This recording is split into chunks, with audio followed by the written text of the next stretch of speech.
Acid அதிகமா இருந்தா நம்மளுக்கு இந்த ஜாயிண்ட் பெயின்லாம் வருதுன்னு சொல்றாங்க. சரி, எதனால யூரிக் ஆசிட் முதல்ல ஹியூமன்ஸ்க்கு அதிகமாகும்?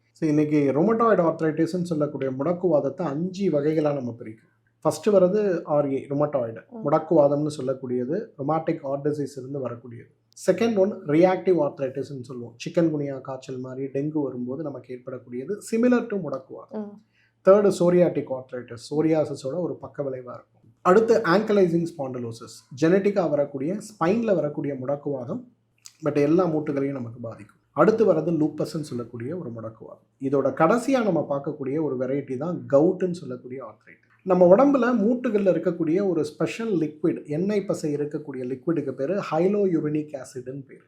யூரிக் ஆசிட் சார்ந்த மற்ற மூலக்கூறுகளால் ஆன ஒரு வகையான ஒரு ஆயில் இருக்கக்கூடிய ஒரு ஃபேட்டி டிஷ்யூக்கு தான் ஹைலோயூரினிக் ஆசிட்னு பேர். இதோட வேலையே இந்த 2 மூட்டுக்கு நடுவில் லூப்ரிகேஷனை கிரியேட் பண்ணுறது. பட் இந்த ஹைலோயூரினிக் ஆசிட்ல யூரிக் ஆசிட் அப்படிங்கிறது ஒரு காம்பனன்ட். இந்த மாதிரி 13 காம்பனன்ட் சேரும்போது தான் இந்த ஆசிடே உருவாகுது. பட் இதில் உடம்புல இருந்து வெளியேற வேண்டிய கழிவாக இருக்கக்கூடிய யூரிக் ஆசிட் உடம்புல இருந்து வெளியேறாமல் அந்த காம்பனண்ட்ல இருக்கக்கூடிய யூரிக் ஆசிடோட கான்சன்ட்ரேஷன் அதிகமாகும் போது அந்த மூட்டுகள் வழக்கமாக இருக்கக்கூடிய அந்த ஒரு எலாஸ்டிசிட்டி, ஒரு ஃப்ளெக்சிபிலிட்டியை இழந்து போய் நமக்கு ஏற்படக்கூடிய பிரச்சனைக்கு தான் கவுட்டுன்னு பேர்.